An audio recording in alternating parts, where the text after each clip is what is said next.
Hello everyone, how are you all? कैसे हो आप लोग? आज की क्लास में आपका बहुत बहुत स्वागत है। आई होप कि आप लोग अच्छा कर रहे हैं और बहुत मेहनत कर रहे हैं और बहुत पढ़ाई कर रहे हैं। आज की क्लास में हम क्या करने वाले हैं, जैसे मैंने आपको बताया था बच्चों, आज की क्लास में हम स्टार्ट करने वाले हैं अपना चैप्टर नंबर 10, जो कि है कंपनी ऑडिट का चैप्टर, जिसमें हम बहुत सारे सेक्शंस पढ़ने वाले हैं। और इस पूरे के पूरे चैप्टर को मैं आपको बिल्कुल अच्छे तरीके से रिवाइज करवा दूंगी। जहां जहां कॉन्सेप्ट्स क्लैरिटी चाहिए वो भी आपको प्रोवाइड कर दिया जाएगा। तो welcome to the today's class and yes, I hope कि आप लोग सब आ रहे हैं। आई होप जो भी बच्चे सेशंस को मिस कर देते हैं, आप प्लीज रिकॉर्डेड सेशंस देख लिया करो। यूट्यूब पे सारे रिकॉर्डेड सेशंस भी अवेलेबल है, जो भी पास्ट चैप्टर्स में कंप्लीट करवा रही हूं। तो अगर आप किसी वजह से भी एनी केस अगर आप मिस कर देते हो तो please see the recorded once also. Correct, welcome welcome welcome. आज की क्लास को शुरुआत करने से पहले सबसे पहले मैं आप लोगों को लेके जाना चाहूंगी अनअकैडमी के प्लेटफॉर्म पे। बच्चों, अनअकैडमी पे दो तरह के सब्सक्रिप्शन है, एक है प्लस, एक है आइकॉनिक। आइकॉनिक सब्सक्रिप्शन का कुछ एक्स्ट्रा फायदा है, जैसे आपकी टेस्ट सीरीज को इवैल्यूएट किया जाता है आइकॉनिक में, आपको पर्सनली कोच किया जाता है, आपकी प्रोग्रेस को ट्रैक किया जाता है, आपको प्रिंटेड बुक्स दिए जाते हैं अगर आप आइकॉनिक सब्सक्रिप्शन लेते हैं तो। लाइकवाइज अनअकैडमी पे बच्चों आप प्लस का सब्सक्रिप्शन भी ले सकते हो। देखो, प्लस के सब्सक्रिप्शन प्लान्स जो है आपकी स्क्रीन के सामने है। तो बेसिकली अनअकैडमी कैसे वर्क करता है कि अगर आप अनअकैडमी पे एक बार सब्सक्रिप्शन ले लो ना, चाहे कितने भी मंथ का सब्सक्रिप्शन आप लो, उस वन सब्सक्रिप्शन से आप ग्रुप 1 के जितने सब्जेक्ट्स है, ग्रुप 2 के जितने सब्जेक्ट्स है, उन सब का क्लासेस आप एक सब्सक्रिप्शन में ले सकते हो। तो फॉर एग्जांपल, अगर आपके एग्जाम्स अभी दिसंबर में है और आपके बहुत सारा पोर्शन अभी बाकी है, लेट्स से एडवांस अकाउंट्स का कुछ बाकी है, ऑडिट का कुछ बाकी है, ईआईएस का कुछ बाकी है, कुछ चैप्टर्स बाकी है, तो आप 3 महीने तक का सब्सक्रिप्शन ले लो ताकि आप दिसंबर एग्जाम्स के लिए सारे सब्जेक्ट्स की प्रिपरेशन कर सको। अगर आपके एग्जाम मई में है तो आप 12 या 24 मंथ्स का सब्सक्रिप्शन ले सकते हो, डिपेंडिंग कि आपको किस तरह से प्रिपरेशन करनी है। तो अगर आपके एग्जाम मई में है तो आप अभी से सब्सक्रिप्शन ले लीजिए ताकि प्लान्ड तरीके से अपने पोर्शन को आप टाइम पे कंप्लीट कर सके, because now is the right time. और सब्सक्रिप्शन लेने के समय बच्चों आप लोग मेरा कोड यूज कर सकते हैं, that is CA Deepika. CA Deepika is my code. इस कोड को अप्लाई कर देने से आपको अनअकैडमी पे मिलेंगे डिस्काउंट्स। तो आपको इस कोड को लगाने से बच्चों अनअकैडमी पे मिलेंगे डिस्काउंट्स। तो अनअकैडमी पे सब्सक्रिप्शन लेने के समय कोड यूज करना मत भूलना, that is CA Deepika. It is a discount code जिससे आपको डिस्काउंट मिलेंगे अनअकैडमी के सब्सक्रिप्शन पे। चलिए, आज की क्लास में हम आगे बढ़ते हैं और हम कंपनी ऑडिट के अब चैप्टर को क्या करेंगे, रिवाइज करना स्टार्ट करेंगे। ओके ओके ओके, चलिए सबसे पहले कंपनी ऑडिट के चैप्टर में जो हम पढ़ने वाले हैं वो है हमारा section 141। Section 141, very very good. Section 141 में हम क्या पढ़ने वाले हैं? हम देखने वाले हैं eligibility, qualification and disqualification of an auditor. ये चैप्टर किस पर है बताओ?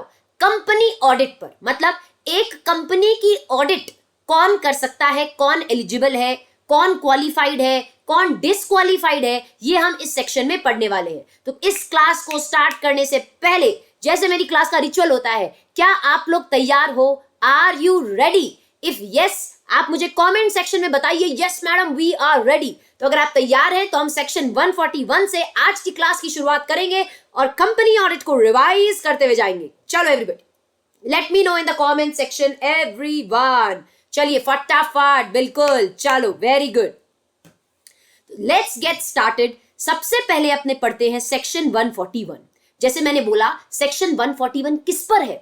Section 141 eligibility, qualification and disqualification of auditor पे है। मतलब अगर एक कंपनी की ऑडिट हो रही है तो सेक्शन 141 आपको बताता है कि कौन आदमी एलिजिबल है ऑडिट करने के लिए, क्या क्वालिफिकेशन होनी चाहिए उस आदमी की, और कौन डिसक्वालिफाइड है, ये हम सेक्शन 141 में पढ़ेंगे। चलिए, let's get started with today's class with the first provision, that is section 141। चलिए, सेक्शन 141 कहता है, सब सेक्शन 141 का सबसेक्शन 1 क्या कहता है?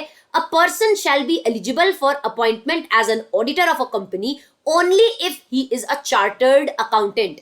तो क्या क्वालिफिकेशन होनी चाहिए? कहता है कौन ऑडिट कर सकता है, कौन ऑडिटर जैसे अपॉइंट हो सकता है, कौन एक कंपनी की ऑडिट कर सकता है? अगर वो चार्टर्ड अकाउंटेंट होना चाहिए। क्या होना चाहिए? सीए होना चाहिए। एक सीए ही क्या कर सकता है? कंपनी की ऑडिट कर सकता है, वही एलिजिबल है ऑडिट करने के लिए। करेक्ट? ओके मैडम, आगे बढ़ते हैं। Where a firm including a LLP partnership is appointed as an auditor of a company. अगर एक फर्म अपॉइंट होती है, इंक्लूडिंग एक एलएलपी भी क्या कर सकती है? ऑडिट कर सकती है। LLP is limited liability partnership, वो भी क्या कर सकते हैं? ऑडिट कर सकते हैं। ओनली एंड ओनली जो पार्टनर्स चार्टर्ड अकाउंटेंट है, सिर्फ वही क्या कर सकते हैं? ऑडिट कर सकते हैं, और वही ऑडिट रिपोर्ट को साइन कर सकते हैं। कहता है अगर एक फर्म अपॉइंट हो रही है ना, इंक्लूडिंग एलएलपी भी ऑडिट कर सकती है, तो सिर्फ और सिर्फ ओनली, इस पे बहुत बार सवाल पूछे जाते हैं, सिर्फ और सिर्फ जो पार्टनर्स सीए है ना, वही ऑडिट करेंगे, वही ऑडिट रिपोर्ट को साइन भी करेंगे। वेरी वेरी गुड बच्चों, वेरी वेरी गुड। अब ये अगर आपने आज की क्लास में ध्यान दिया ना, ये सेक्शन आपको वापस से पढ़ने की जरूरत नहीं पड़ेगी, मैं आपको इतने अच्छे से पढ़ाने वाली हूँ। चलो मैम, हमें पता है मैम, आप हमेशा अच्छा पढ़ाते हो। थैंक्स बेटा, तुम तो कुछ कहते नहीं, तो मैं ही खुद को क्या करती हूँ? प्रेज कर देती हूँ। सेक्शन 141, सबसे पहले मैंने बोला कि कौन एलिजिबल है ऑडिट करने के लिए? एक सीए। एक सीए मतलब चार्टर्ड अकाउंटेंट ही क्या करेगा? ऑडिट करेगा। ओके। दूसरा पॉइंट मैंने आपको क्या बोला है? अगर एक फर्म अपॉइंट हो जाती है, तो सबसेक्शन 1 में आपने पढ़ा एलिजिबिलिटी क्या है? कि सीए होना चाहिए ऑडिटर। दूसरा सबसेक्शन आपने क्या पढ़ा? कि अगर एक फर्म अपॉइंट होती है इंक्लूडिंग एन एलएलपी, तो ओनली एंड ओनली जो पार्टनर्स आपके सीए हैं, सिर्फ वही ऑडिट कर सकते हैं, और वही ऑडिट रिपोर्ट को साइन भी कर सकते हैं। चलिए मैडम, समझ गए। अब हम पढ़ेंगे सबसेक्शन 3। सबसेक्शन 3 किसके बारे में बात करता है? डिसक्वालिफिकेशन के बारे में। मतलब कौन आदमी डिसक्वालिफाइड है, कौन आदमी ऑडिट नहीं कर सकता है, कौन डिसक्वालिफाइड है, ये हम सबसेक्शन 3 में बात करेंगे। चलिए एक एक करके अब हम क्या पढ़ेंगे? डिसक्वालिफिकेशन को पढ़ने वाले हैं। चलिए, सबसेक्शन 3 किसके बारे में बात करता है? सेक्शन 141 सबसेक्शन 3 बात करता है डिसक्वालिफिकेशन के बारे में, कि कौन आदमी एलिजिबल नहीं है। Shall not be eligible for appointment as an auditor of a company. कौन एलिजिबल नहीं है एक कंपनी की ऑडिट करने के लिए? चलिए, अब इसको मैं थोड़ा आपको चार्ट वे में पढ़ाने वाली हूं, ताकि आपके दिमाग में बिल्कुल अच्छे से ये चीज बैठ जाए। चलो अब हम क्या पढ़ रहे हैं? सबसेक्शन 3 पढ़ रहे हैं कि कौन पर्सन एलिजिबल नहीं है फॉर अपॉइंटमेंट। आ जाओ बच्चों, स्क्रीन पे ध्यान देंगे। सबसे पहले कहता है एक body corporate. Body corporate eligible नहीं है। मतलब अगर एक body corporate is what? Your public companies, private companies. LLP is also a body corporate. पर आपने अभी अभी देखा एलएलपी तो ऑडिट कर सकता है। आपने 141 सबसेक्शन 2 में क्या पढ़ा? फर्म इंक्लूडिंग एन एलएलपी क्या कर सकते हैं? ऑडिट कर सकते हैं। सिर्फ उनके सीए जो होंगे, चार्ट मतलब उनके जो पार्टनर्स सीए होंगे, वही ऑडिट कर सकते हैं। करेक्ट?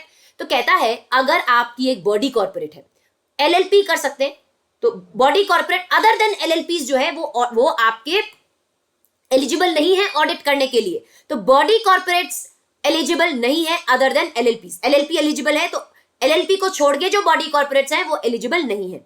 दूसरा, एन ऑफिसर और एम्प्लॉय ऑफ द कंपनी। अगर आप उस कंपनी के अंदर काम कर रहे हो एज एन एम्प्लॉय, या आप उस कंपनी के कोई ऑफिसर हो, तो आप उस कंपनी की ऑडिट नहीं कर सकते। भाई क्यों करने देंगे यार? मैडम ऐसा क्यों है? अगर हम उस कंपनी के एम्प्लॉय हैं तो हम ऑडिट क्यों नहीं कर सकते वहां की? क्योंकि आपके इंडिपेंडेंस हैम्पर हो जाएगा। देखो, अगर आप उस कंपनी के एम्प्लॉय हो तो आप क्या होगे? कंपनी की तरफ आपका झुकाव रहेगा, इसलिए आपको मना किया जाता है कि भैया अगर तुम वहां काम कर रहे हो ना, तो ऑडिट ना करो वहां की, आप एलिजिबल नहीं हो। ठीक है। कोई भी अगर उस कंपनी का पार्टनर है, या इंप्लॉय ऑफ ऑफिसर और इंप्लॉय ऑफ द कंपनी, तो अगर आप वहां के पार्टनर हो, इंप्लॉय हो कंपनी के, तो आप वहां की ऑडिट क्या कर सकते हो? नहीं कर सकते हो। पार्टनर अगर आप वहां के हो, मतलब आप उस कंपनी के पार्टनर हो, तो आप ऑब्वियसली वहां की ऑडिट नहीं कर सकते हो। वेरी वेरी गुड, आगे बढ़ते हैं। ABCD क्या कहता है? एक पर्सन खुद, मतलब ऑडिटर खुद, या ऑडिटर का रिलेटिव, या ऑडिटर का पार्टनर, आप उस कंपनी में, उसकी सब्सिडरी कंपनी में, उसकी होल्डिंग या उसकी एसोसिएट या सब्सिडरी, उसकी होल्डिंग कंपनी की कोई सब्सिडरी में आप सिक्योरिटीज होल्ड नहीं कर सकते। ना तो आप कर सकते, ना आपका रिलेटिव कर सकता, ना आपका पार्टनर कर सकता। तो कहता है आप, आपका रिलेटिव, आपका पार्टनर उस कंपनी या उस कंपनी की सब्सिडरी, होल्डिंग, एसोसिएट, किसी में भी आप क्या नहीं होल्ड कर सकते? सिक्योरिटीज होल्ड नहीं कर सकते हो। रिलेटिव बोल रहा है यार मैं क्यों फालतू में फंस रहा हूं, मेरे को क्यों होल्ड नहीं किया जाने दे रहा है? मेरे को तो कुछ छूट दो। तो रिलेटिव देखो, रिलेटिव थोड़े पंगे कर रहा था, रिलेटिव बोल रहा था यार मैं क्यों होल्ड नहीं कर सकता सिक्योरिटी, मुझे तो थोड़ी लिमिट दो।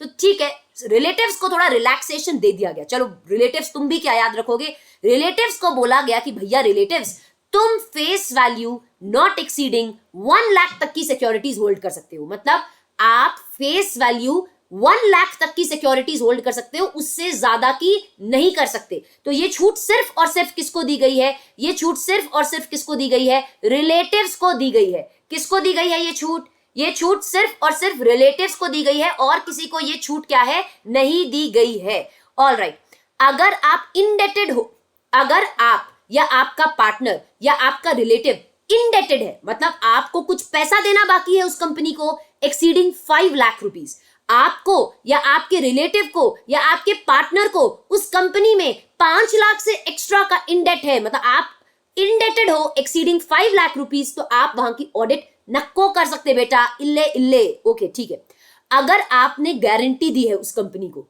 किसी थर्ड पार्टी के इंडेटनेस के लिए, किसी थर्ड पार्टी के लिए आपने अगर या आपके रिलेटिव ने अगर या आपने खुद ने अगर कोई guarantee they the in excess of 1 lakh rupees, तो आप वहां की ऑडिट नक्को नक्को इल्ले इल्ले। ठीक है, तो मैडम आपने क्या बोल दिया मैडम, बेटा ये लिमिट याद रखना। समझ में आया मैंने क्या बोला, डिस्क्वालिफिकेशन।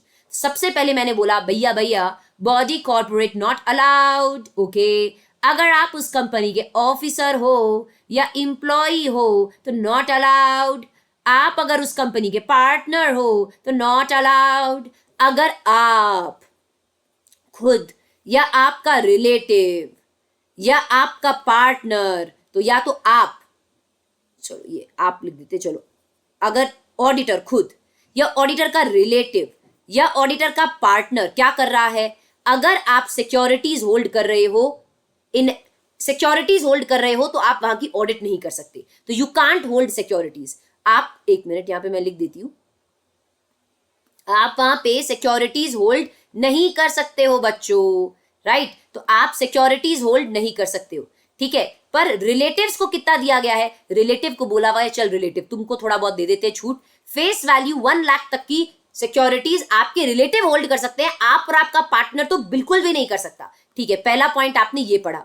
दूसरा पॉइंट मैंने आपको क्या बताया, अगर आप इंडेटेड हो, मतलब आपको कुछ पैसा रुपया देना बाकी है, आपको आपके रिलेटिव या आपके पार्टनर को in excess of 5 lakh, in excess of 5 lakh rupees, तो आप बेसिकली वहां की ऑडिट नहीं कर सकते। या आपने किसी थर्ड पार्टी को गारंटी दे दी, थर्ड पार्टी के लिए आपने इस कंपनी को गारंटी दे दी, इस कंपनी को, इसकी सब्सिडरी या होल्डिंग, किसी को भी अगर आपने guarantee they the in excess of 1 lakh rupees, तो आप वहां की ऑडिट नहीं कर सकते हो। चलिए देखो ये पॉइंट हम लेके जाते हैं यहां पे। चलिए, तो 5 लाख की लिमिट इंडेटनेस के लिए है, गारंटी की लिमिट क्या है 1 लाख रुपीज है, और आप वहां पे होल्ड नहीं कर सकते हो सिक्योरिटीज, रिलेटिव कर सकते हैं up to the face value of 1 lakh रुपए। अच्छा मैम ऐसे हो जाए तो कि रिलेटिव ने क्या किया ना, 1 लाख से ज्यादा सिक्योरिटीज होल्ड कर लिया, मैम रिलेटिव तो हमारी बात मानते ही नहीं है, रिलेटिव्स ने क्या किया ना 1 लाख से ज्यादा की सिक्योरिटीज होल्ड कर दी, तो क्या होगा, तो आप अपने रिलेटिव्स को बोलोगे ए भैया रिलेटिव्स क्यों दुख दे रहा है यार मेरे को, आप रिलेटिव्स को समझाओगे कि भैया 60 डेज के अंदर अंदर आपको क्या लेने पड़ेंगे, करेक्टिव एक्शन। मतलब आप उनको बोलोगे 60 डेज के अंदर अंदर आपके पास जितने भी 1 लाख से ऊपर तक के शेयर्स है ना, फेस वैल्यू 1 लाख से ऊपर के शेयर्स है, प्लीज आप बेच दो। तो आप उन्हें 60 डेज में क्या बोलोगे, करेक्टिव एक्शंस लेने के लिए बोलोगे, उनको बोलोगे यार 60 डेज के अंदर अंदर उनको मनाने की कोशिश करना कि भैया बेच दो ना, नहीं तो मैं ऑडिट नहीं कर पाऊंगा, राइट, मैं एलिजिबल नहीं हो पाऊंगा। चलिए आगे बढ़ते हैं। तो ए बी सी डी आपने पढ़ लिया, डी थोड़ा सा बड़ा पॉइंट था, डी में आप, डी किस पे लग रहा था, आप पे, आपके पार्टनर, आपके रिलेटिव, तीनों पे लग रहा था। 3 कंडीशन यहां दी थी, एक इंडेटनेस की, गारंटी की और एक आपके सिक्योरिटीज की। आई होप ये आपको पॉइंट समझ में आ गए हैं।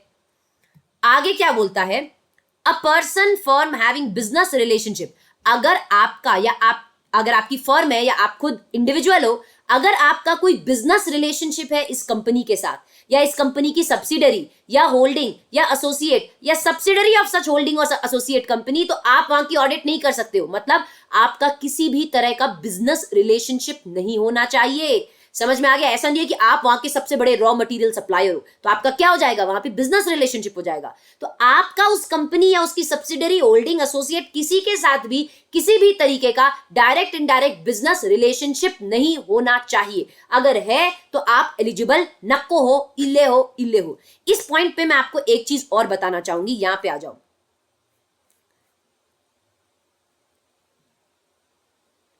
तो ये पॉइंट थोड़ा डिटेल में मैंने यहां पे लिखा है, अ पर्सन और a firm who directly indirectly has business relationship. अगर आपका बिजनेस रिलेशनशिप है उस कंपनी या सब्सिडरी या होल्डिंग या एसोसिएट कंपनी के साथ, तो बेसिकली आप वहां की ऑडिट नहीं कर सकते हो। यहां पे कह रहा है business relationship does not include a professional service of a CA firm, transactions which are in the ordinary course of a business of a customer. मतलब ऑर्डिनरी बिजनेस वाले ट्रांजैक्शन बिजनेस रिलेशनशिप में काउंट नहीं होते। मतलब madam आप क्या बोलने की ट्राई कर रहे हो? देखो, आप किसी होटल को ऑडिट करने गए, तो ऐसा है क्या कि ऑडिटर उस होटल में रुक नहीं सकता? अरे ये तो नॉर्मल कोर्स वाले ट्रांजैक्शन है। अगर आप उस होटल की ऑडिट कर रहे हो, आप उस होटल में अगर रुकना चाहो तो रुक सकते हो। इसे बिजनेस रिलेशनशिप नहीं कहा जाता, ये ordinary course of, normal course of business में ये किया जाता है। तो बिजनेस रिलेशनशिप का क्राइटेरिया अलग है। ऐसा नॉर्मल ट्रांजैक्शन ऐसा नहीं है कि आप लेट्स से एक कंपनी की ऑडिट कर रहे हो, लेट्स से कोई एयरलाइंस की आप ऑडिट कर रहे हो, तो ऐसा है क्या कि आप उस एयरलाइंस में फ्लाई नहीं कर सकते? नहीं, वो ऑर्डिनरी कोर्स ऑफ ट्रांजैक्शंस है, उसे बिजनेस रिलेशनशिप आप नहीं कहते हो। ठीक है, चलो ओके। तो अगर आपका कोई बिजनेस रिलेशनशिप है तो बेचो नक्को नक्को, इल्ले इल्ले, no audit, you are not eligible. Okay, अगर आपका रिलेटिव वहां का डायरेक्टर है, यहां उस कंपनी में इंप्लॉयड है, मतलब आपका रिलेटिव उस कंपनी का डायरेक्टर है, भैया लेट्स से आपके भैया या आपकी वाइफ उस कंपनी की डायरेक्टर है, या उस कंपनी में इंप्लॉयड है एज अ डायरेक्टर और की मैनेजरियल पर्सोनल, तो आप वहां की ऑडिट नहीं कर सकते। मतलब अगर आपका रिलेटिव वहां पे एज अ की मैनेजरियल पर्सोनल काम कर रहा है या उस कंपनी में एज अ डायरेक्टर एम्प्लॉयड है, तो फिर उस कंपनी को आप ऑडिट नहीं कर सकते हो। क्यों मना किया है आपको? क्योंकि आपका इंडिपेंडेंस हैम्पर हो जाएगा ना। अगर आपका भाई वहां का डायरेक्टर है तो उस कंपनी का जब आप ऑडिट करेंगे तो आपका इंडिपेंडेंस क्या हो जाएगा? हैम्पर हो जाएगा, इसीलिए अलाउड नहीं है। चलो, कहता है अगर एक पर्सन फुल टाइम एम्प्लॉयमेंट में है, अगर आप फुल टाइम एम्प्लॉयमेंट में हो कहीं पे, या फिर ऑलरेडी आप क्या होल्ड कर रहे हो, 20 कंपनीज की ऑडिट आप ऑलरेडी कर रहे हो। देखो, एक ऑडिटर कितने कंपनीज की ऑडिट कर सकता है? सबको पता है भैया, आप 20 से ज्यादा कंपनीज की ऑडिट नहीं कर सकते। तो अगर ऑलरेडी आप 20 कंपनी की ऑडिट कर रहे हो तो आप नए ऑडिट्स को एक्सेप्ट नहीं कर सकते। ये 20 कंपनी में कौन सी कंपनीज नहीं आती? 1 person companies, doormat companies, small companies, या फिर प्राइवेट, यहां पे प्राइवेट ऐड नहीं हुआ, या फिर प्राइवेट कंपनीज जिनका paid up share capital 100 crore से क्या है, कम है, वो कंपनी की डेफिनेशन में नहीं आते। मतलब अगर आप 1 पर्सन कंपनी हो, डोरमैट हो, स्मॉल हो, या एक प्राइवेट कंपनी है जिसमें आपका paid up share capital 100 crore से कम का है, तो आप इस 20 कंपनी के डेफिनेशन में नहीं आते। मैंने आपको क्या बोला है बच्चों? आप क्या पढ़ रहे हो? देखो, आपने ये पढ़ लिया कौन कौन डिस्क्वालिफाइड है। तो A body corporate, B officer employ, C partner, D ये 3 चीजों वाला। ई मैंने आपको बोला आपका किसी भी तरह का कोई डायरेक्ट इनडायरेक्ट अगर बिजनेस रिलेशनशिप है तो आप वहां की ऑडिट नहीं कर सकते हो। फिर एफ में आपने बोला कि अगर आपका अगर आपका रिलेटिव वहां पे डायरेक्टर है या की मैनेजरियल पीपल में है तो आप वहां की ऑडिट बेटा नहीं कर सकते हो। ठीक है, फिर नेक्स्ट पॉइंट आपने क्या पढ़ा? आपने पढ़ा कि अगर आप फुल टाइम एम्प्लॉयमेंट में हो, कहीं पे फुल टाइम आप एम्प्लॉयड हो, या ऑलरेडी ऑडिट एक्सेप्ट करने वाले दिन अगर आप 20 कंपनी की ऑडिट कर रहे हो तो आप और ऑडिट एक्सेप्ट नहीं कर सकते। 20 कंपनीज में कौन सी कंपनीज नहीं आती? 20 कंपनी की डेफिनेशन में कौन सी कंपनीज नहीं आती है? 1 person company, doormat companies, small company, या फिर एक प्राइवेट कंपनी जिनका पेड अप शेयर कैपिटल क्या है, 100 करोड़ से कम है, वो इस 20 कंपनी के डेफिनेशन में नहीं आते। मतलब आप जितना मर्जी चाहो उतने 1 पर्सन, जितना मर्जी चाहो उतने डोरमैट, जितना मर्जी चाहो उतने स्मॉल, जितना मर्जी चाहो उतने प्राइवेट कंपनीज का ऑडिट कर सकते हो जिनका 100 करोड़ से पेड अप शेयर कैपिटल कम हो। राइट, तो लिमिट कितनी है? 20 कंपनीज की। तो आप 20 कंपनीज की ऑडिट कर सकते हो, पर 20 कंपनी में ये कंपनियां तो इंक्लूड ही नहीं होती, तो इनका तो आप जितना मर्जी चाहो उतनी ऑडिट कर सकते हो। ठीक है, ऑल राइट। इनके अलावा सारी कंपनीज इस कंपनी के 20 कंपनी के डेफिनेशन में आती है। चलिए आगे बढ़ते हैं। Okay, a person who has been convicted of an offense involving fraud and a period of 10 year has not been elapsed, मतलब कोर्ट ने कन्विक्ट कर दिया था कि आप भैया आपने फ्रॉड किया है, और कोर्ट के कन्विक्शन के डेट से अभी तक 10 साल खत्म नहीं हुए हैं, तो आप किसी भी कंपनी की ऑडिट नहीं कर सकते। मतलब आप किसी फ्रॉड में इन्वॉल्व थे और कोर्ट ने ये कन्विक्ट कर दिया कि आप फ्रॉड में इन्वॉल्व हो, तो आप उस दिन से 10 सालों तक किसी भी कंपनी की ऑडिट नहीं कर सकते हो। 10 ईयर्स तक आप कहीं पे भी ऑडिट नहीं कर सकते। उस डेट से 10 ईयर अगर पीरियड लैप्स नहीं हुआ है तो आप ऑडिट नहीं कर सकते हो। तो फ्रॉड मत करना, समझ रहे हो ना। चलिए, अ पर्सन, अगर आप डायरेक्टली इनडायरेक्टली सेक्शन 144 वाली सर्विसेज कंपनी को, उसकी होल्डिंग को या उसकी सब्सिडरी कंपनी को देते हो ना, तो आप फिर वहां की ऑडिट नहीं कर सकते। मैडम मतलब अगर आप सेक्शन 144 वाली सर्विसेज उस कंपनी को दे रहे हो या उसकी सब्सिडरी को दे रहे हो या उसकी होल्डिंग को दे रहे हो, तो आप फिर वहां ऑडिट नहीं कर सकते। मैम ये सेक्शन 144 में कौन सी सर्विसेज आती है? देखो, सेक्शन 144 वाली सर्विसेज प्रोहिबिटेड सर्विसेज है, मतलब ये सर्विसेज ऑडिटर रेंडर नहीं कर सकता। अगर आप एक कंपनी की ऑडिट कर रहे हो ना, तो ये सारी सर्विसेज आप नहीं दे सकते उस कंपनी को। अगर आप देते हो तो आप एलिजिबल नहीं हो, वहां के ऑडिटर बनने के लायक नहीं हो। ठीक है, तो प्रोहिबिटेड सर्विसेज मेमोरी टेक्निक क्या है? MAAFFIII, माफी। ऑडिटर को बोला जाएगा ना, ऑडिटर ये सर्विसेज दे दे, तो ऑडिटर बोलेगा माफ कर दो भाई, मुझे माफी दे दो, मैं ये सर्विसेज नहीं दे सकता। तो मेमोरी टेक्निक है माफी, मतलब आप क्या क्या सर्विस नहीं दे सकते हो। M फॉर आप मैनेजमेंट सर्विसेज नहीं दे सकते। क्या नहीं दे सकते? आप मैनेजमेंट रिलेटेड सर्विसेज नहीं दे सकते। A मतलब आप वहां पे एक्चुरियल सर्विसेज नहीं दे सकते हो। फिर A मतलब क्या है? आप वहां पे बेसिकली, एक मिनट, अकाउंटिंग और बुक कीपिंग सर्विसेज नहीं दे सकते। तो ना तो आप वहां पे एक्चुअली रिलेटेड, ना आप वहां पे अकाउंटिंग या बुक कीपिंग सर्विसेज दे सकते हो।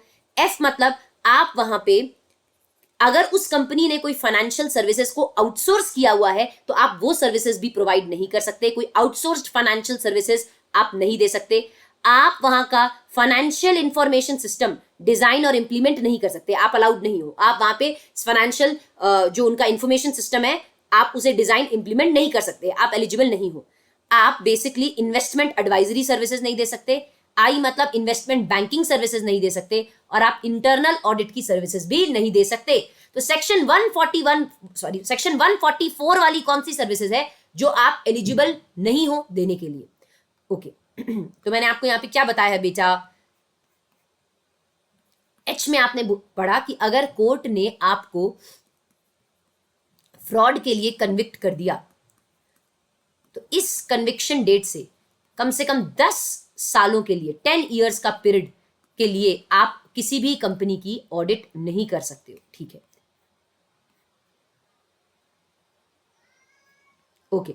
नेक्स्ट आपने क्या पढ़ा था? अगर आप ऑलरेडी कोई सेक्शन 144 वाली सर्विसेज अगर प्रोवाइड करते हो, अगर आप डायरेक्टली या इनडायरेक्टली अगर आप सेक्शन 144 वाले सर्विसेज प्रोवाइड करते हो ना, तो आप उस कंपनी की ऑडिट नहीं कर सकते। सेक्शन 144 वाली सर्विसेज आपने अभी मैंने आपको बताई। मेमोरी टेक्निक क्या है?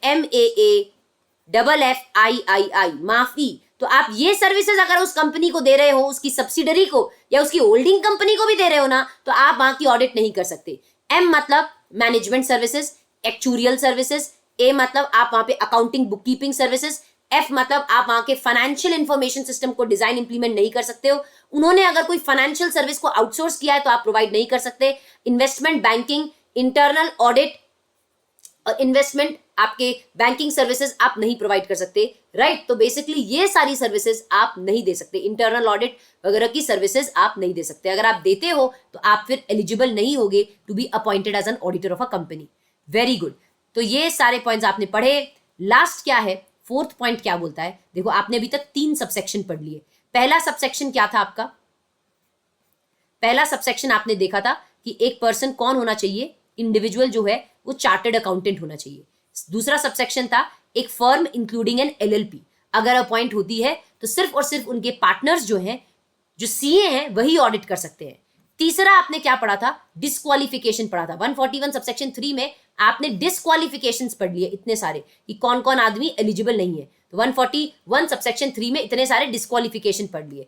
आगे हम क्या पढ़ेंगे, फोर्थ पॉइंट क्या बोलता है, if an auditor occurs any disqualification mentioned in 141 subsection 3, मतलब अगर अपॉइंट होने के बाद अगर आप डिस्क्वालिफाइड हो जाओ, लेट्स से अपॉइंट होने के बाद आपके पार्टनर ने वहां के सिक्योरिटीज होल्ड कर दिए 10,000 के, तो आप फिर डिस्क्वालीफाई हो गए। तो कहता है अगर अपॉइंट होने के बाद अगर आप डिस्क्वालीफाइड हो जाओ under 141 subsection 3, he shall have to vacate his office. तो इस केस में ऑडिटर को अपने ऑफिस को वेकेट करना पड़ेगा, छोड़ के जाना पड़ेगा, और इस वेकेशन को आप क्या ट्रीट करोगे, कैजुअल वैकेंसी ट्रीट करोगे। मतलब क्या बच्चों, कि अगर आप अपॉइंट हो गए, अपॉइंट होने के बाद अगर 141 सबसेक्शन 3 वाली डिस्क्वालिफिकेशन आ गई ना, तो आपको ऑफिस को छोड़कर जाना पड़ेगा, और इस वेकेशन को क्या ट्रीट किया जाएगा, कैजुअल वैकेंसी। कैजुअल वैकेंसी कैसे होती है, अगर मान लो ऑडिटर की डेथ हो गई या ऑडिटर ने रिजाइन कर दिया, ऑडिटर ऑफ कोर्स बोल रहा है कि अगर डिस्क्वालीफाई भी हो जाता है तो भी वो कैजुअल वैकेंसी ही ट्रीट की जाएगी, राइट। ऑल राइट, देखो यहाँ पे रिलेटिव की डेफिनेशन भी दी हुई है।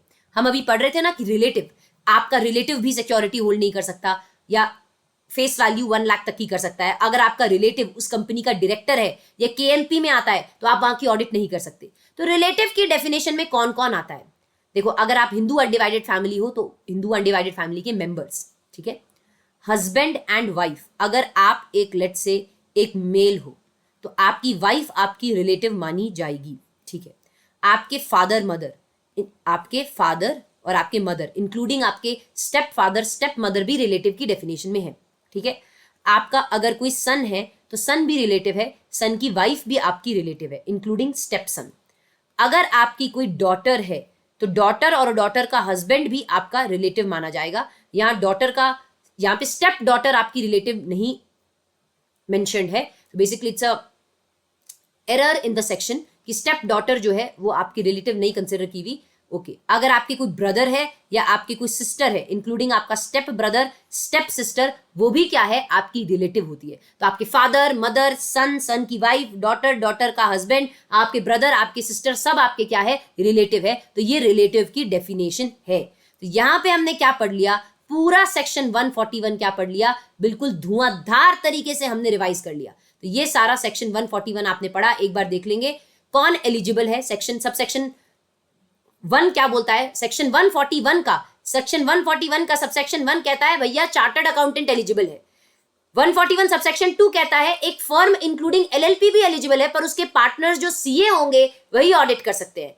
सबसेक्शन 3 डिस्क्वालिफिकेशन की बातें करता है कि कौन अपॉइंट नहीं हो सकता, कहता है बॉडी कॉर्पोरेट, वहां का ऑफिसर एम्प्लॉई अगर आप हो, आप वहां के पार्टनर हो, या आप आपका रिलेटिव आपका पार्टनर कोई सिक्योरिटीज होल्ड कर देता है तो आप एलिजिबल नहीं हो। उस कंपनी में या उसकी सब्सिडरी उसकी होल्डिंग या एसोसिएट में आप सिक्योरिटीज होल्ड कर लेते हो तो आप एलिजिबल नहीं हो। रिलेटिव कर सकता है 1 लाख के फेस वैल्यू की।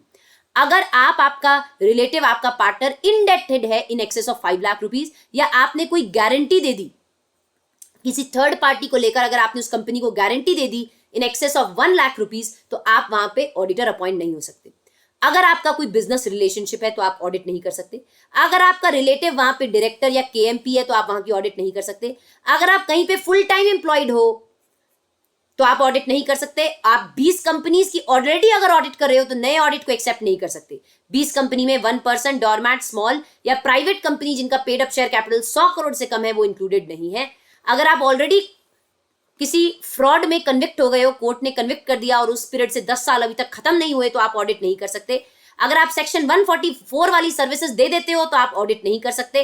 और हमने क्या पढ़ा, इतना ही हमने पॉइंट्स पढ़ा है। लास्ट पॉइंट क्या था, अगर आप अपॉइंट होने के बाद अगर डिस्क्वालीफाई हो जाओ तो फिर इसे क्या ट्रीट किया जाएगा, क्या ट्रीट किया जाएगा, इसको कैजुअल वैकेंसी। मतलब अगर अपॉइंट होने के बाद अगर आप डिस्क्वालीफाई हो गए ना बेटा, तो इसको क्या ट्रीट किया जाएगा, कैजुअल वैकेंसी ट्रीट किया जाएगा। मतलब ऑडिटर अगर रिमूव हो जाता है तो इस रिमूवल को कैजुअल वैकेंसी हम ट्रीट किए जाएंगे। चलो, तो ये आपने पढ़ लिया सेक्शन 141। आई होप आपके दिमाग में बिल्कुल सेट बैठ गया है। सबसे पहले मुझे कमेंट सेक्शन में बता दो अगर आपको कोई प्रॉब्लम है तो। देखो ये क्लासेस, ये जो क्लास है ये वाली वो रिकॉर्डेड है, तो अगर आपको कोई, अभी हो सकता है आप मुझसे लाइव चैट में कोई डाउट पूछ रहे हो और आपके डाउट में ना आंसर कर पाऊं, तो आप क्या करेंगे, आप मुझे ना कमेंट सेक्शन में अगर कोई डाउट है, लाइव चैट में नहीं, कमेंट सेक्शन में आप मुझे डाउट पूछना, तो मैं आपके डाउट का जवाब दे दूंगी। ठीक है बच्चों, आई होप आपको ये अच्छे से समझ में आ रही है सारे कॉन्सेप्ट सेक्शन 141 के। फटाफट मुझे क्या कीजिए, रिप्लाई कीजिए, बताइए कि अगर आपको सब कुछ समझ में आ रहा है क्या। एवरीबडी, चलो मैं आपको 1 मिनट का ब्रेक दूंगी, फिर हम अपॉइंटमेंट के बारे में पढ़ेंगे। Appointment, perfect. अपॉइंटमेंट कैसे होता है ऑडिटर का मैं आपको चार्ट में समझाऊंगी। फटाफट आप अपॉइंटमेंट समझ जाओगे, 2 मिनट लगेगी बस। चलो, I give you a break of 2 minutes, फिर हम क्या करेंगे, आगे बात करेंगे। चलिए चलिए चलिए,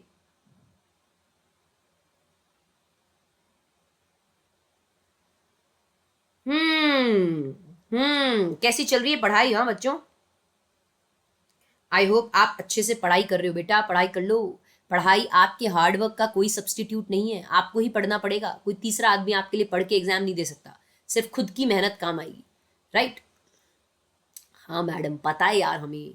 वेरी गुड बेटा, वेरी गुड। अब हम सेक्शन पढ़ेंगे 139, जो कि किस पर है, अपॉइंटमेंट ऑफ ऑडिटर। ऑडिटर को कैसे अपॉइंट किया जाता है वो हम पढ़ेंगे। हम ये तो समझ गए सेक्शन 141 जो हमने अभी ऊपर पढ़ा, सेक्शन 141 में हम ये तो समझ गए कि कौन अपॉइंट हो सकता है, कौन नहीं अपॉइंट हो सकता, क्या क्वालिफिकेशन होनी चाहिए, ये सब पता चल गया। पर ऑडिटर को अपॉइंट कैसे करना है, ये हम सेक्शन 139 के अंदर अभी पढ़ने वाले हैं। सेक्शन 139 को हम पढ़ेंगे और हम बताएंगे कि कौन अपॉइंट होने के कौन कैसे अपॉइंट होगा, वो हम अभी पढ़ेंगे। देखो, तो हम पढ़ेंगे कि फर्स्ट ऑडिटर मतलब पहला ऑडिटर, मतलब पहला प्यार कैसे अपॉइंट होगा, मतलब आपका प्यार क्या है, ऑडिटर। तो पहला ऑडिटर मतलब कंपनी का पहला ऑडिटर, चाहे वो गवर्नमेंट कंपनी हो या नॉन गवर्नमेंट कंपनी हो, कैसे अपॉइंट होगा ये हम देखेंगे। पहले ऑडिटर के बाद जितने भी सब्सिक्वेंट ऑडिटर है, मतलब पहले ऑडिटर के बाद जितने भी ऑडिटर्स अपॉइंट होंगे, सब्सिक्वेंट ऑडिटर्स मतलब पहला ऑडिटर जो अपॉइंट होता है उसे फर्स्ट ऑडिटर कहते हैं। फर्स्ट ऑडिटर के बाद जितने भी ऑडिटर्स अपॉइंट होते हैं उसे सब्सिक्वेंट ऑडिटर कहते हैं। तो पहला auditor in case of government या नॉन गवर्नमेंट कंपनी कैसे अपॉइंट होगा, सब्सिक्वेंट ऑडिटर गवर्नमेंट कंपनी और नॉन गवर्नमेंट कंपनी में कैसे अपॉइंट होगा, वो हम पढ़ने वाले हैं। तो अगर आप लोग रेडी हो तो कमेंट सेक्शन में झटफट से जवाब दीजिए, ready ready ready ready madam. तो हम स्टार्ट कर देंगे अभी सेक्शन 139 को। परफेक्ट। सेक्शन 139 में पढ़ेंगे पहला ऑडिटर और दूसरा सब्सिक्वेंट ऑडिटर्स ये कैसे अपॉइंट होते हैं गवर्नमेंट और नॉन गवर्नमेंट कंपनी के केस में, ये हम देखेंगे। चलिए लेट्स गेट स्टार्टेड। सबसे पहले हम पढ़ेंगे अपॉइंटमेंट ऑफ फर्स्ट ऑडिटर। पहला auditor for other than a government company, मतलब नॉन गवर्नमेंट कंपनी के केस में, मतलब हम क्या पढ़ रहे हैं, नॉन गवर्नमेंट कंपनी के केस में फर्स्ट ऑडिटर कैसे अपॉइंट होगा। पहला प्यार, पहला auditor in the case of non government company कैसे अपॉइंट होगा। तो कहता है first auditor of a company other than a government company. तो पहला ऑडिटर कौन अपॉइंट करेगा, बोर्ड ऑफ डायरेक्टर्स करेंगे। कितने दिन में, with in 30 days of the registration. तो कंपनी के रजिस्टर होने के 30 दिन के अंदर अंदर बोर्ड को पहला ऑडिटर अपॉइंट करना पड़ेगा। पर अगर बोर्ड फेल हो जाता है, बोर्ड ने नहीं अपॉइंट कर पाया कारणवश, किसी भी कारणवश अगर बोर्ड नहीं कर पाया, तो फिर मेंबर्स करेंगे। मेंबर्स कितने दिन में करेंगे, 90 डेज में का समय दिया जाएगा। एक एक्स्ट्रा ऑर्डिनरी जनरल मीटिंग में क्या करेंगे, मेंबर्स फिर क्या करेंगे, पहले ऑडिटर को अपॉइंट करेंगे। समझ में आ गया? तो पहले कितना दिन किसको दिया गया, बोर्ड को 30 डेज का समय दिया गया। बोर्ड नहीं कर पाती है तो फिर मेंबर्स करेंगे 90 डेज के अंदर at an extraordinary general meeting. Board shall inform to members on their appointment on their of appointment of auditors. अगर बोर्ड अपॉइंट कर लेती है तो मेंबर्स को बताएगी कि भैया इस ऑडिटर को हमने अपॉइंट कर लिया। सबको समझ में आ गया? हमने क्या पढ़ा है, फर्स्ट ऑडिटर कैसे अपॉइंट होता है इन the case of non government company. तो क्या बोला मैंने, सिंपल में आपने ये देखा, बोर्ड करेगा कितने दिन में, 30 दिन के अंदर अंदर। बोर्ड नहीं करता तो मेंबर्स करेंगे, कहां, एक एक्स्ट्रा ऑर्डिनरी जनरल मीटिंग में 90 डेज का समय उन्हें दिया जाएगा। चलिए आगे बढ़ते हैं। अपॉइंटमेंट ऑफ पहला auditor in the case of government company. Non government तो आपने देख लिया, तो गवर्नमेंट कंपनी के केस में फर्स्ट ऑडिटर कौन अपॉइंट करता है ये हम देखते हैं। गवर्नमेंट कंपनी कौन सी होती है, गवर्नमेंट कंपनी वो कंपनी है जहां 51% कंपनी का 51% का पेड अप शेयर कैपिटल किसके पास है? या तो सेंट्रल या स्टेट गवर्नमेंट या पार्टली बाय सेंट्रल या स्टेट गवर्नमेंट के पास है। तो उस कंपनी को हम क्या कहते हैं? Government company. जहां 51% की होल्डिंग किसकी है? गवर्नमेंट की है, उसे हम गवर्नमेंट कंपनी कहते हैं। तो पहला ऑडिटर गवर्नमेंट कंपनी के केस में कौन अपॉइंट करेगा? कहता है पहला ऑडिटर गवर्नमेंट कंपनी के केस में कंट्रोलर एंड ऑडिटर जनरल करेगा। कितना दिन का समय दिया गया है? 60 days of registration of company. Company के रजिस्टर होने के 60 डेज के अंदर अंदर कौन को टाइम दिया गया है? C&AG को, भैया तुम अपॉइंट कर लो। C&AG नहीं कर पाते तो फिर बोर्ड करेंगे in the next 30 days. C&AG नहीं कर पाया तो कौन कर देगा? बोर्ड करेगा इन द नेक्स्ट 30 डेज। और अगर बोर्ड भी फेल हो जाता है तो फिर मेंबर्स अपॉइंट करेंगे in the next 30 days at an extraordinary general meeting. ठीक है, तो बेसिकली अगर बोर्ड भी नहीं कर पाता है बेटा तो फिर कौन करेगा? मेंबर्स करेंगे। कहां करेंगे? नेक्स्ट 60 डेज में at an extraordinary general meeting. एक एक्स्ट्रा ऑर्डिनरी जनरल मीटिंग बुला के मेंबर्स करेंगे। तो आपको मैंने क्या बताया? देखो सैंडविच बन गया 60 30 60। देखो 60 60 ब्रेड, बीच में टिक्की कितने की है? 30 की। हाँ, तो 60 30 60 बता दो। गवर्नमेंट कंपनी के केस में पहला ऑडिटर C&AG अपॉइंट करेगा। पहला प्यार 60 दिन में। अब C&AG नहीं करता है तो बोर्ड कर लेगा। कितने दिन में? 30 डेज में। बोर्ड भी नहीं कर पाता तो मेंबर्स करेंगे एक्स्ट्रा ऑर्डिनरी जनरल मीटिंग में इन द 60 डेज। तो 60 30 60। Very very good. और जो भी ऑडिटर अपॉइंट होगा वो पहले AGM तक अपने ऑफिस को होल्ड करेगा। मतलब 1 साल के लिए पहला ऑडिटर अपॉइंट होगा। फर्स्ट ऑडिटर कितने टाइम के लिए अपॉइंट होगा? कितने टाइम के लिए अपॉइंट होगा? 1 साल के लिए। चलिए आगे बढ़ते हैं और पढ़ाई करते हैं और आगे बढ़ेंगे। चलिए सब्सिक्वेंट ऑडिटर की बात करते हैं। चलो एक बार आपने जो भी पढ़ा है मैं आप लोगों को रिवाइज करवाना चाहूंगी। चलो आ जाओ, देखो रिवाइज करते हैं। हम अपॉइंटमेंट पे जाते हैं, ये सब आप पढ़ चुके हो। Appointment of auditor section 139। आपने क्या देखा? पहला auditor, first auditor in the case of non government company. क्या पढ़ा आपने? फर्स्ट ऑडिटर कौन अपॉइंट करेगा? बोर्ड अपॉइंट करेगी 30 दिन के अंदर अंदर। कंपनी के रजिस्टर होने के 30 दिन के अंदर अंदर बोर्ड करेगी। बोर्ड अगर नहीं कर पाती इन केस ऑफ फेलियर तो कौन करेगा? मेंबर्स करेंगे। कितने दिन में करेंगे? 90 डेज में करेंगे at an extraordinary general meeting. ठीक है, चलो फिर आपने क्या पढ़ा? अगर गवर्नमेंट कंपनी है तो फर्स्ट ऑडिटर कैसे अपॉइंट होगा? क्या पढ़ा आपने? गवर्नमेंट कंपनी के केस में फर्स्ट ऑडिटर कैसे अपॉइंट होगा? C&AG को कितना समय दिया गया? 60 डेज का। C&AG नहीं करते तो फिर बोर्ड करेंगे 30 डेज में। बोर्ड भी नहीं करते तो मेंबर्स एक एक्स्ट्रा ऑर्डिनरी जनरल मीटिंग बुला के क्या करेंगे? नेक्स्ट 60 डेज में करेंगे। तो 60 30 60। वेरी गुड, सबको समझ में आ गया? हाँ मैडम, हाँ। अब हम पढ़ेंगे appointment of subsequent auditor in the case of non government company. Non government company में पहला ऑडिटर कैसे अपॉइंट होता है वो तो आपने देख लिया, बोर्ड नहीं तो मेंबर्स। अब नॉन गवर्नमेंट कंपनी के केस में सब्सिक्वेंट ऑडिटर कैसे अपॉइंट होता है ये देख लो। चलो आ जाओ। कहता है subsequent auditor in the case of non government company. Non government company के केस में सब्सिक्वेंट ऑडिटर कौन अपॉइंट करेगा? कहता है मेंबर्स करेंगे। कौन करेंगे? मेंबर्स। कौन करेंगे? मेंबर्स। बोलो मेरे संग, कौन करेंगे? मेंबर्स करेंगे। Very very good. और कितने टाइम के लिए करेंगे? He shall hold the office till the conclusion of the 6th annual general meeting and thereafter every 6th meeting. तो मतलब पहले AGM में आप क्या करोगे?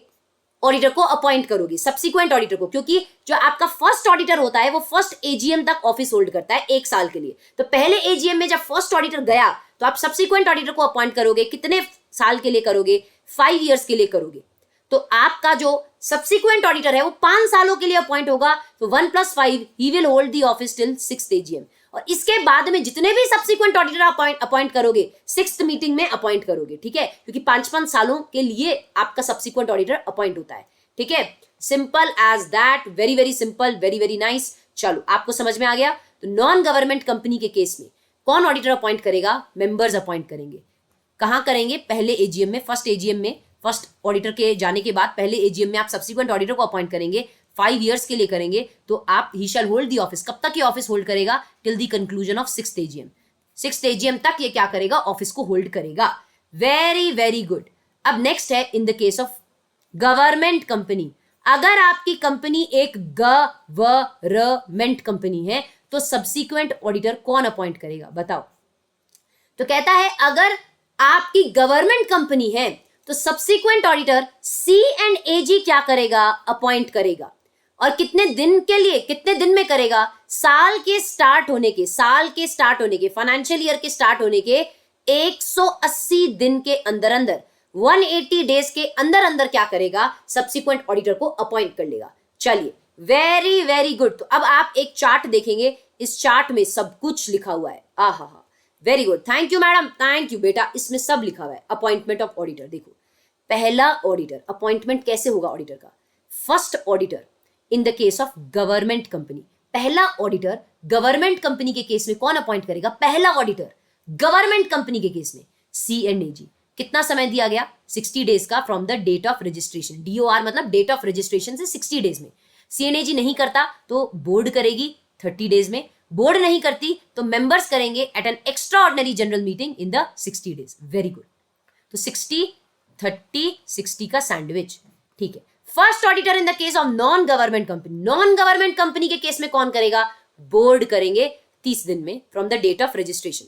बोर्ड नहीं करता तो मेंबर्स करेंगे at an extraordinary general meeting in the फिर नेक्स्ट 90 डेज में। 90 डेज का समय किसको दिया जाता है, मेंबर्स को। चलो, सब्सिक्वेंट ऑडिटर कैसे अपॉइंट होंगे, सब्सिक्वेंट ऑडिटर गवर्नमेंट कंपनी के केस में कौन अपॉइंट करेगा, C&AG करेगा। साल के स्टार्ट होने की date of commencement, financial year के कमेंस होने के 180 दिन के अंदर अंदर, साल के स्टार्ट होने के 180 दिन के अंदर अंदर कौन करेगा, C&AG करेगा। राइट, इस पे कई बार MCQ आ जाता है, आपको बोला जाता है साल के खत्म होने के 180 दिन के अंदर अंदर, तो सिर्फ 180 देख के एक्साइटेड मत हो जाना, साल के स्टार्ट होने के 180 दिन के अंदर अंदर गवर्नमेंट कंपनी का सब्सिक्वेंट ऑडिटर C&AG अपॉइंट करता है। अगर नॉन गवर्नमेंट कंपनी हो तो सब्सिक्वेंट ऑडिटर कौन अपॉइंट करेगा, मेंबर्स अपॉइंट करेंगे। कौन करेगा, मेंबर्स। पहले AGM में अपॉइंट करेंगे, कितने सालों के लिए, 5 इयर्स के लिए, तो he shall hold the office till 6th AGM, correct, 6th AGM। तो चलिए, आप लोगों ने अपॉइंटमेंट का जो प्रोविजन है सेक्शन 139 का वो अच्छे से पढ़ा।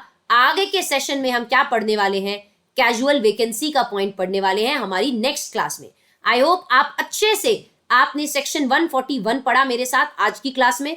क्या पढ़ा, सेक्शन 141 पढ़ा। आई होप आपको अच्छे से समझ में आया। और सेक्शन 139 जो हमने अपॉइंटमेंट ऑफ ऑडिटर का है वो हमने पढ़ा, appointment of first auditor and subsequent auditor आज की क्लास में पढ़ा। आई होप आपको आज की क्लास में मजा आया हो बच्चों।